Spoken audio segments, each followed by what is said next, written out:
tu noticiero ArquiTV RD. Y para empezar nuestro noticiero el día de hoy, tenemos un tema muy interesante, el Renacimiento en Italia como modelo. Estaremos acompañándonos con Reina Santana en su reportaje. Adelante. Muchas gracias, compañera. Aquí me encuentro en el lugar de los hechos, en la habitación de Reina Santana. El Renacimiento en Italia estableciendo un modelo. En la historia del urbanismo, el Renacimiento nace en el siglo XV hasta finales del siglo XVIII. Este busca rescatar el arte clásico. Esta arquitectura surge en Italia buscando romper con el estilo previo que fue el gótico y toma como modelo el arte clásico grecorromano, resucitando el interés por las formas del arte clásico de la antigua Roma y la antigua Grecia, utilizando como motivo de inspiración la cultura, la escultura, la arquitectura y el urbanismo europeo. El urbanismo renacentista se difunde lentamente desde Italia hacia otros países europeos, tardando 75 años en penetrar a Francia y otros 85 para establecerse en Inglaterra.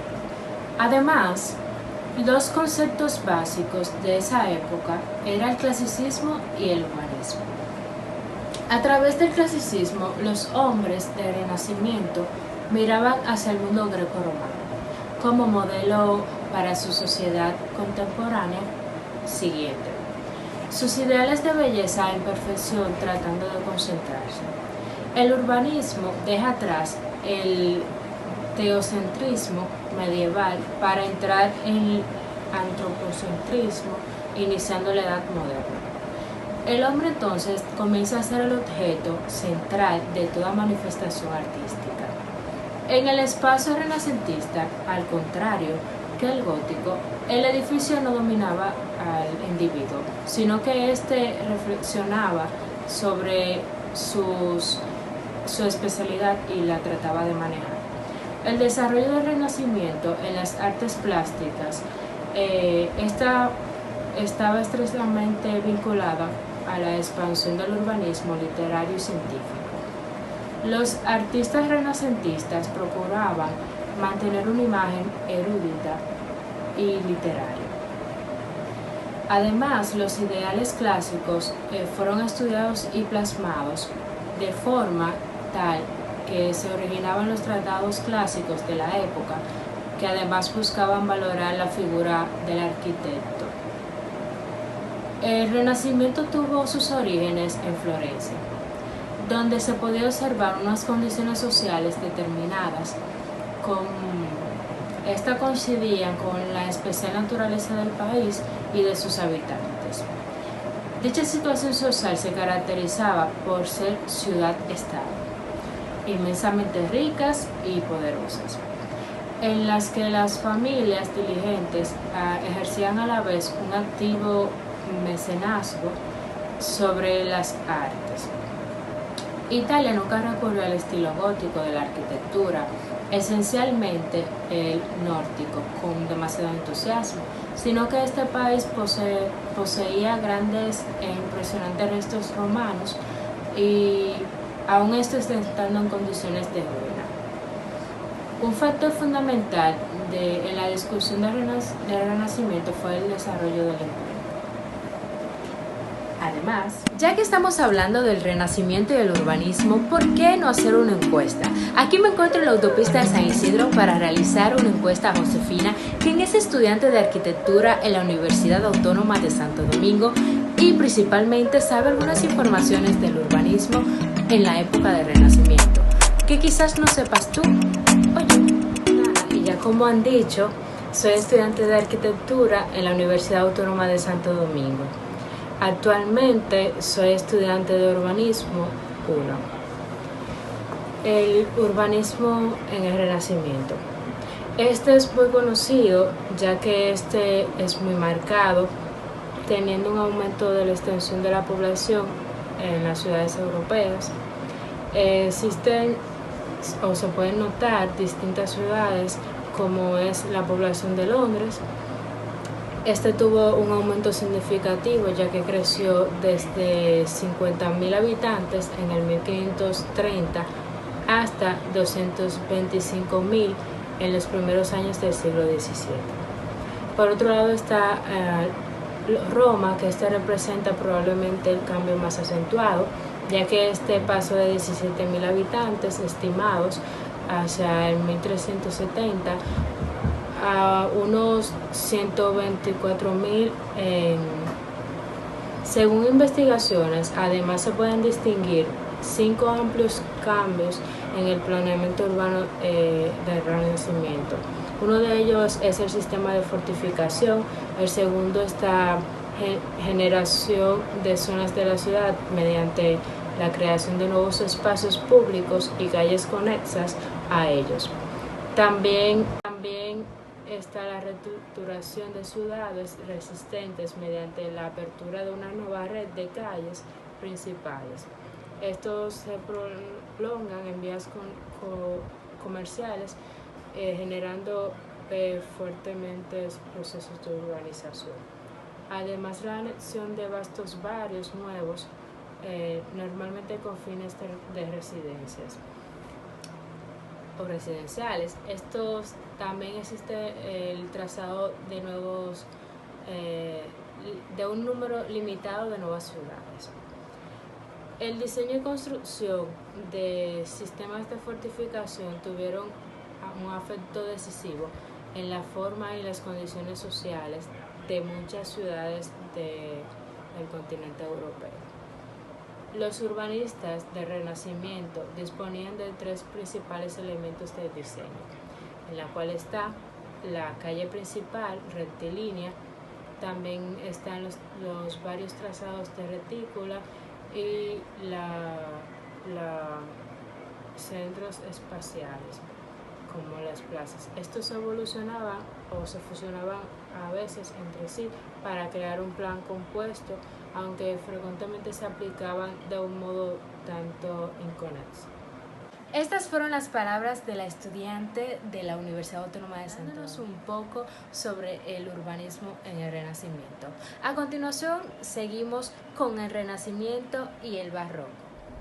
El Renacimiento y el Barroco. Los principios de diseño espacial y aquellos que afectan a la arquitectura que lo enmarca durante el periodo renacentista fue que los mismos estuvieron más estrechamente relacionados que en cualquier otra época. La arquitectura renacentista. Esta se caracterizó ya que rechazaba la informalidad asimétrica. Además, hace lo suyo un clásico sentido de equilibrio y regularidad, enfatizándose en lo horizontal en vez de lo vertical. El Renacimiento se originó en Italia y aunque cuando se erigieron muchas iglesias, era un movimiento esencialmente ligado a la monarquía y a los comerciantes. Según Wolfer, el arte del Renacimiento es el arte de la calma y de la belleza. Sus creaciones son perfectas, no revelan que nada haya sido forzado. Es por esto que el Renacimiento es más suave, más lento y más duradero. Mientras que el Barroco, por el contrario, recurre al poder de la emoción para conmover y subyugar con más fuerza su impacto. Esto es todo de mi parte. Regresamos contigo a los estudios. Muchas gracias, Reina Santana. Interesante reportaje. Ahora vamos a pasar con el reportaje de Yorkis Mueces. En ese espacio estaremos hablando respecto a los recintos espaciales. Los espacios urbanos renacentistas comprenden 3 grandes clasificaciones, las cuales se pueden clasificar en espacios destinados al tráfico, los cuales comprendían la mayor totalidad de las vías urbanas, que eran tanto para tráfico vehicular como para peatones. También tenemos lo que son los espacios residenciales, los cuales solamente eran para el tráfico local, y los espacios peatonales, los cuales excluían con totalidad el tráfico local y el flujo vehicular de la zona. Además de esto, teníamos lo que eran espacios aparte de los ya mencionados, como por ejemplo se utilizaban para lo que eran fines recreativos, estéticos y simbólicos. Por ejemplo, teníamos lo que eran las estatuas, monumentos, patios delanteros, entre otros. El cierre de las ciudades comprendía 3 grandes tipos de arquitectura, los cuales eran edificios religiosos y civiles, edificios residenciales y edificios destinados a lo que era el mercadeo y el comercio. Los urbanistas renacentistas de aquel entonces elaboraban y plasmaban lo que eran elementos arquitectónicos paisajistas como pilastras, columnas e hileras y diversas configuraciones de árboles, espacios destinados al tráfico. Debido al aumento que se produjo del tráfico urbano en el siglo XIX, escasearon así los espacios diseñados formalmente en las calles principales. Veamos. Algunos se situaban en el perímetro urbano como Piazza del Popolo en Roma y las tres plazas de la parte oeste de Berlín, Potsdam, Leipziger y Pariser de Platz. La Place de la Concorde, que también tenía funciones ligadas al tráfico en el extremo oeste de los Champs-Élysées, a las afueras del núcleo urbano de París. Era un espacio único en su forma que combinaba lo que eran edificios públicos a lo largo del sector norte con elementos paisajísticos en los otros tres. París contaba también con la Place de la Victoire. En medio de impresionantes residenciales, el plano de la ciudad de París, publicado por Pacte en 1765, recoge una serie de propuestas destinadas a los tráficos. También veamos lo que es el espacio residencial. Eran recintos sin ningún tipo de monumentalidad, sino más bien de uniformidad en sí misma. Tales recintos eran totalmente de carácter residencial. El tráfico estaba limitado o enfocado en lo que eran las viviendas. En París se produjo y se originó una área residencial producto de la apertura de la Place de Beauvais. En cambio, en Francia, estas plazas se utilizaban como colocación de estatuas reales. Las plazas de Londres poseían un área central ajardinada que proporcionaban la base de la vida familiar urbana, la cual era tenida con alta estima por los urbanistas de aquel entonces, la cual luego fue sustituida por la mala planeación de viviendas en serie, denominada Masshausen, de los cuales solo salieron ventajosas un pequeño grupo urbano. En la misma sección de recintos, veamos el espacio peatonal. Un buen número de recintos de extrema importancia fueron cerrados completamente al tráfico rodado, con el fin de evitar que los peatones fueran o se vieran afectados.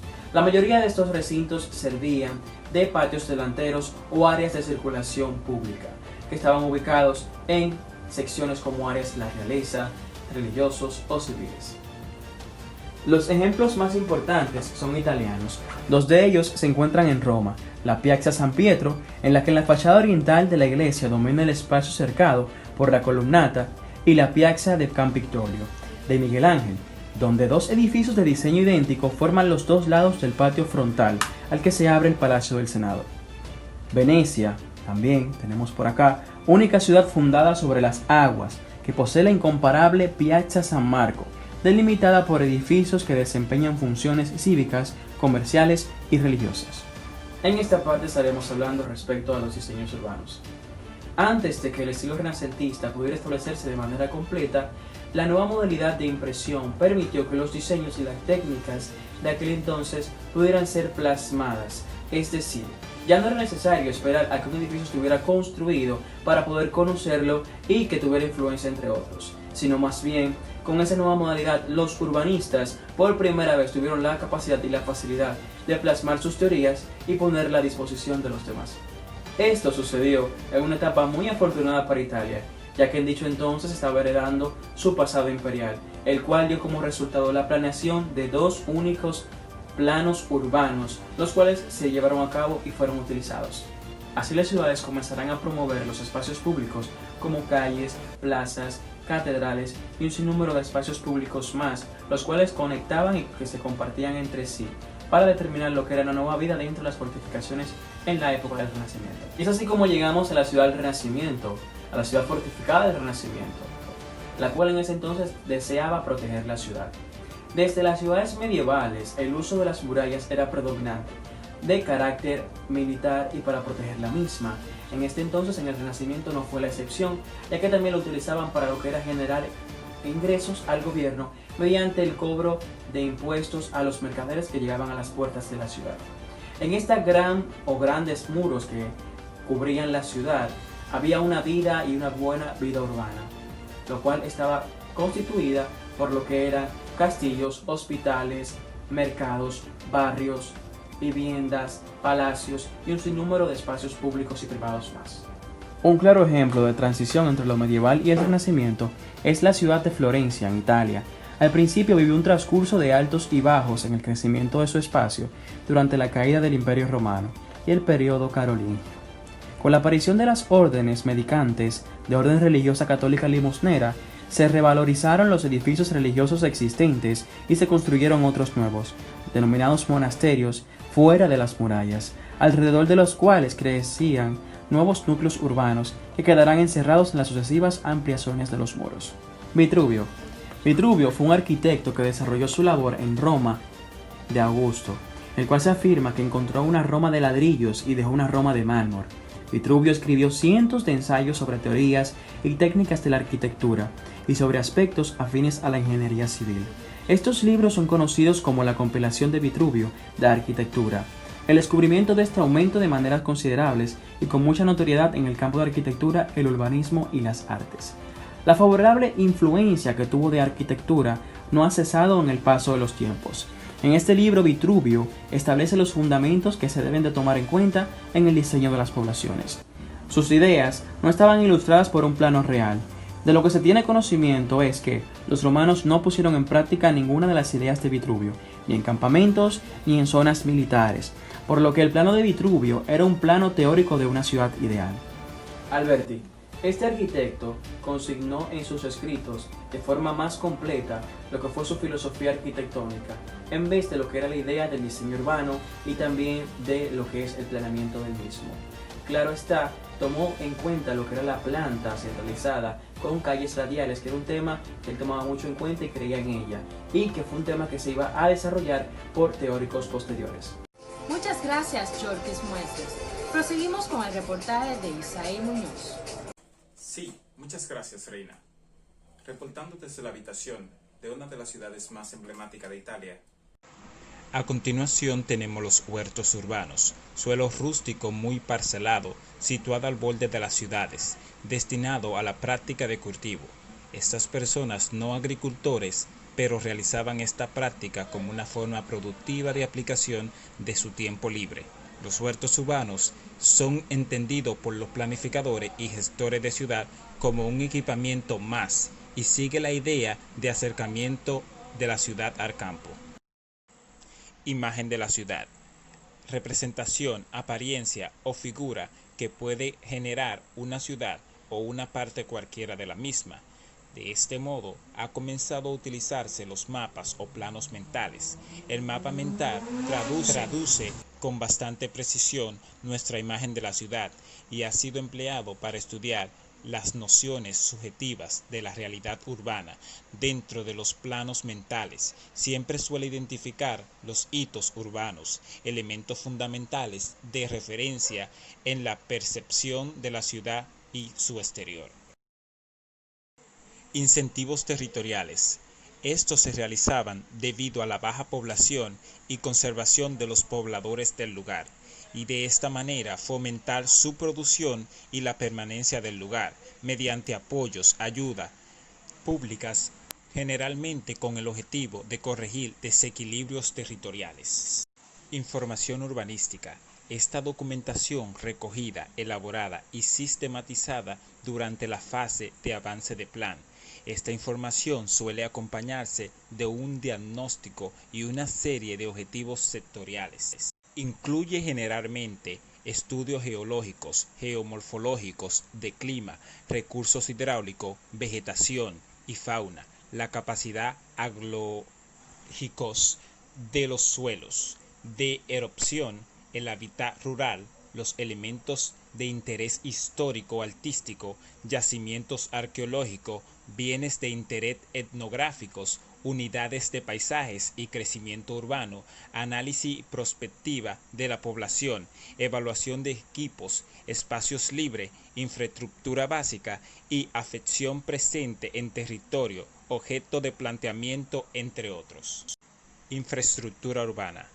Conjunto de espacios, edificaciones y condiciones existentes en los núcleos urbanos destinado a abastecer, eliminar residuos y comunicar o relacionar las distintas partes de las ciudades entre sí y a enlazar el conjunto del territorio en el que se localiza. En sentido más amplio, forman parte de este concepto no solo hechos de localización, subterránea, como las conducciones de gas, agua potable o alcantarillado, sino también las superficiales, como la mayor parte de carreteras y vías férreas, a las instalaciones portuarias y aeronáuticas, también aéreos, así los de distribución de energía eléctrica, telefónica o televisión por cable. Instalaciones deportivas, espacios colectivos de uso público y privado, cuya finalidad es la escogencia de algunas actividades deportivas, definida y caracterizada en función del deporte practicado. Ya en el tránsito del siglo XIX y siglo XX destacaron los hipódromos como primeras instalaciones deportivas vinculadas a la preferia urbana, y a las grandes parques urbanos mención aparte tienen los estadios o arena. Intercambiador de transporte. Fueron espacios destinados a la conexión entre diferentes medios de transporte, creado con el fin de agilizar el movimiento de mercancía y persona en lugar determinado. El concepto se generó en el transporte de mercancía en los puntos de ruptura de carga, tales como estaciones de ferrocarril, los puertos y aeropuertos.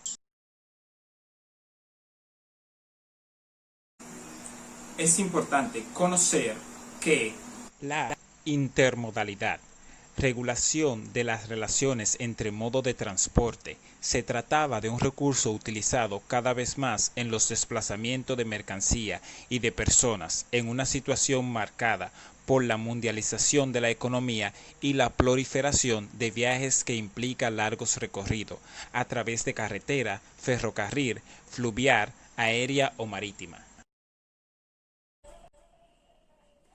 Muchísimas gracias, Reina Santana. Regreso contigo a los estudios. Gracias, Isaiah Muñoz. Proseguimos con la historia a cargo de María Celeste. Así es, Reina. Comenzaré hablando sobre el Papa Sixto V. Entre los pontificados de Sixto IV y Sixto V se extiende un periodo de casi exactamente un siglo, durante el cual la ciudad fue mejorada constantemente. Se llevaron a cabo las obras principales de la Plaza del Capitolio y se iniciaron los trabajos de remodelación de la Plaza de Popolo.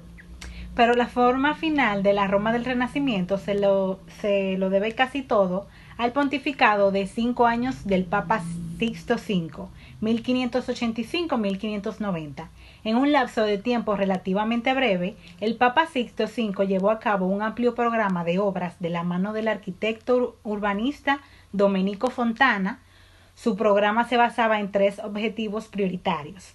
Primero, repoblar las colinas de Roma proporcionando el suministro continuo de agua del que carecían desde que fueron cortados los antiguos acueductos. Segundo, integrar en un único sistema de calles principales las diversas obras realizadas por sus predecesores, enlazando las iglesias más importantes y otros puntos claves de la ciudad. Por último, crear una ciudad estética que supusiera la superación de la frecuente configuración de calles y espacios públicos como resultado de la agregación de edificios dispares. Sixto V tenía 64 años cuando fue elevado al trono papal. La red viaria romana. Una vez incorporadas por Sixto V en un sistema global de tráfico, las principales calles se proponían como una de sus funciones más importantes la conexión de las 7 iglesias de peregrinación de Roma.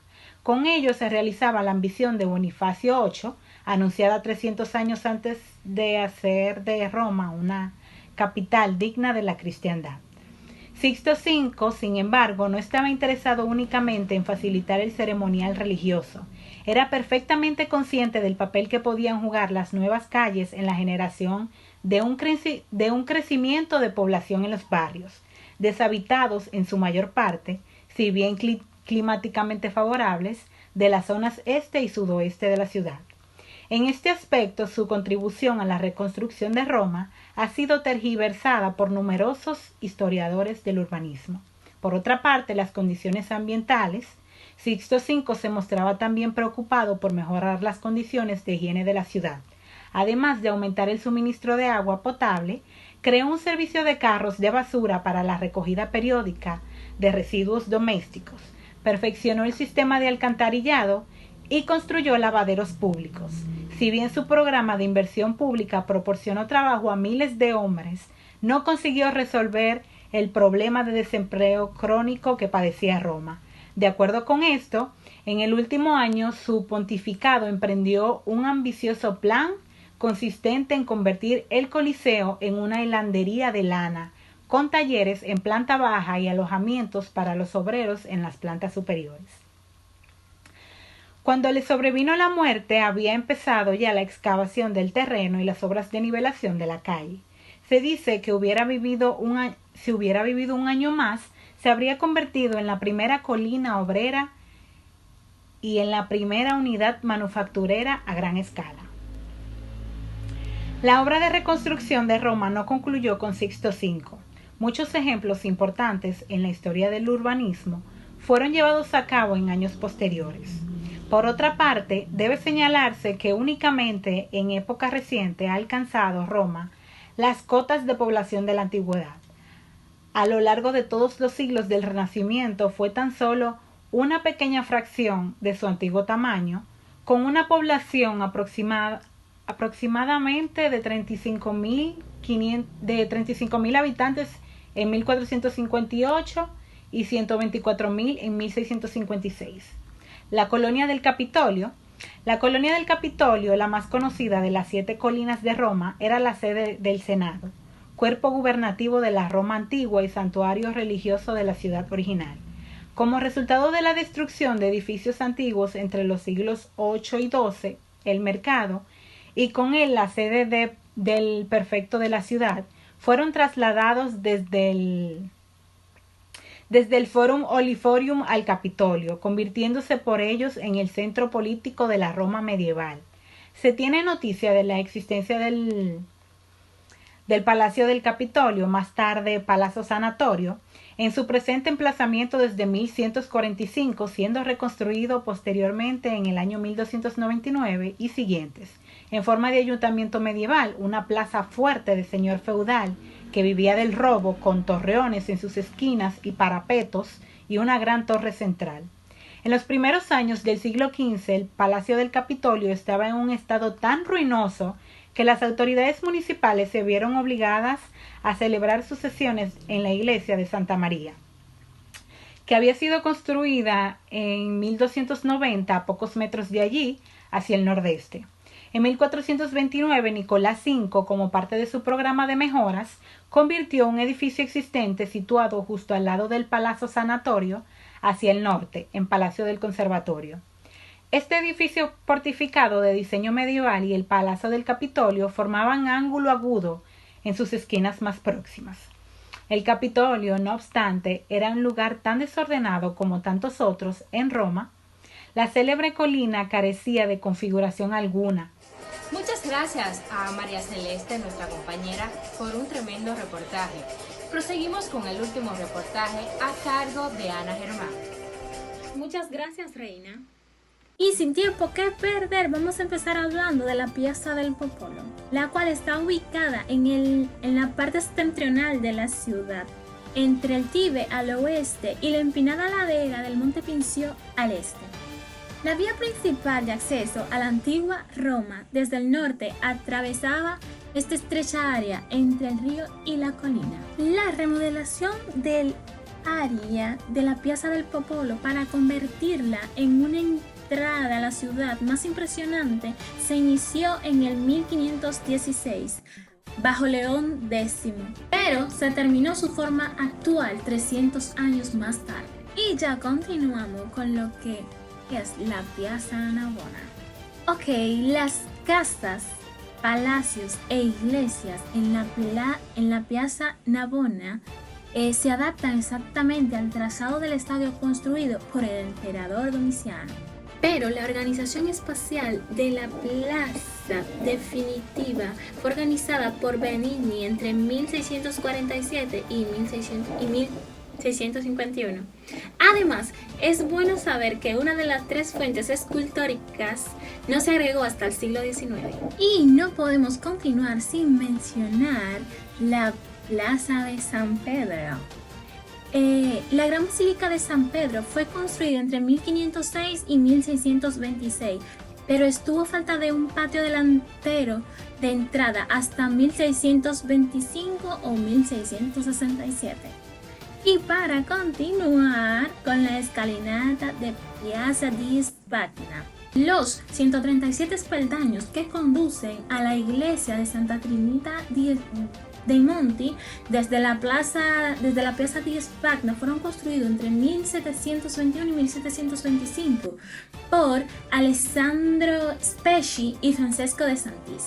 Cabe destacar que la escalinata asciende entre tramos curvos desde la plaza, espacio de planta triangular formado por las intersecciones oblicuas de la calle, ajustándose simultáneamente a la pendiente. Un comentario que no se puede dejar de añadir es que la ciudad de Roma es un lugar potencialmente desconcertante y no solo para los estudios de la historia, sino también para los turistas que tratan de localizar los monumentos históricos y luego tratan de unirlo con sus respectivos eventos cronológicos. Y continuamos con Venecia.